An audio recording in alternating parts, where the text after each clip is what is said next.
Good morning. Thank you for being here. You know, the first line of my speech says I'm honored to be here this morning. But really, in listening to all of our students and listening to everything, what I am is heartbroken and devastated.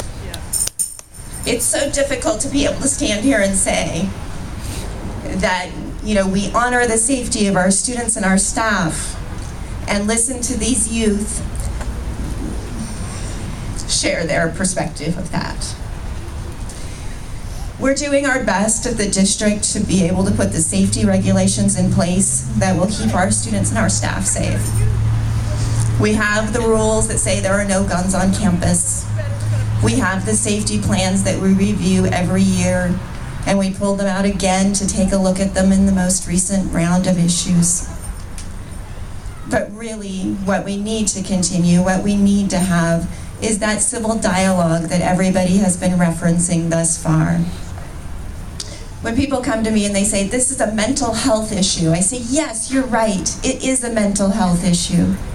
We have to pay attention to bullying. We need to do better with addressing stress and depression. We need to figure out why our young men feel so under siege in this country.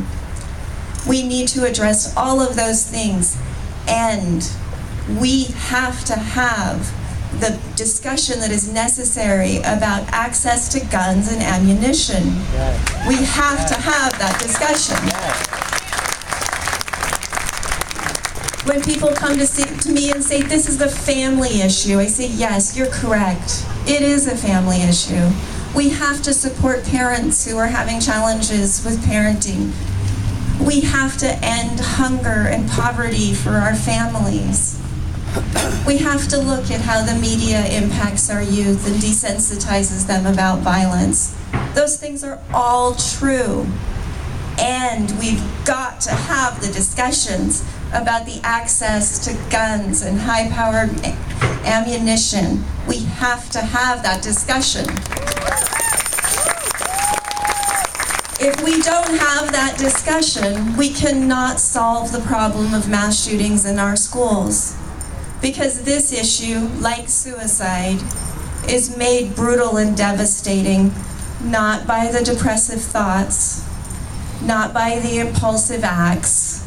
Those things we can address through mental health and better connections to family and friends. These actions are made devastating by the access to high-powered guns and ammunition.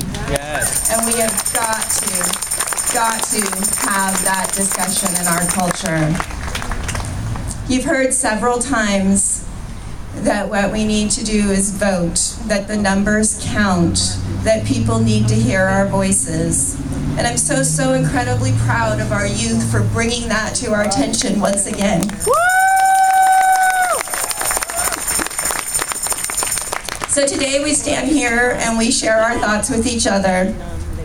Tomorrow, call your legislators, call your congressmen, call everybody else's legislators and congressmen.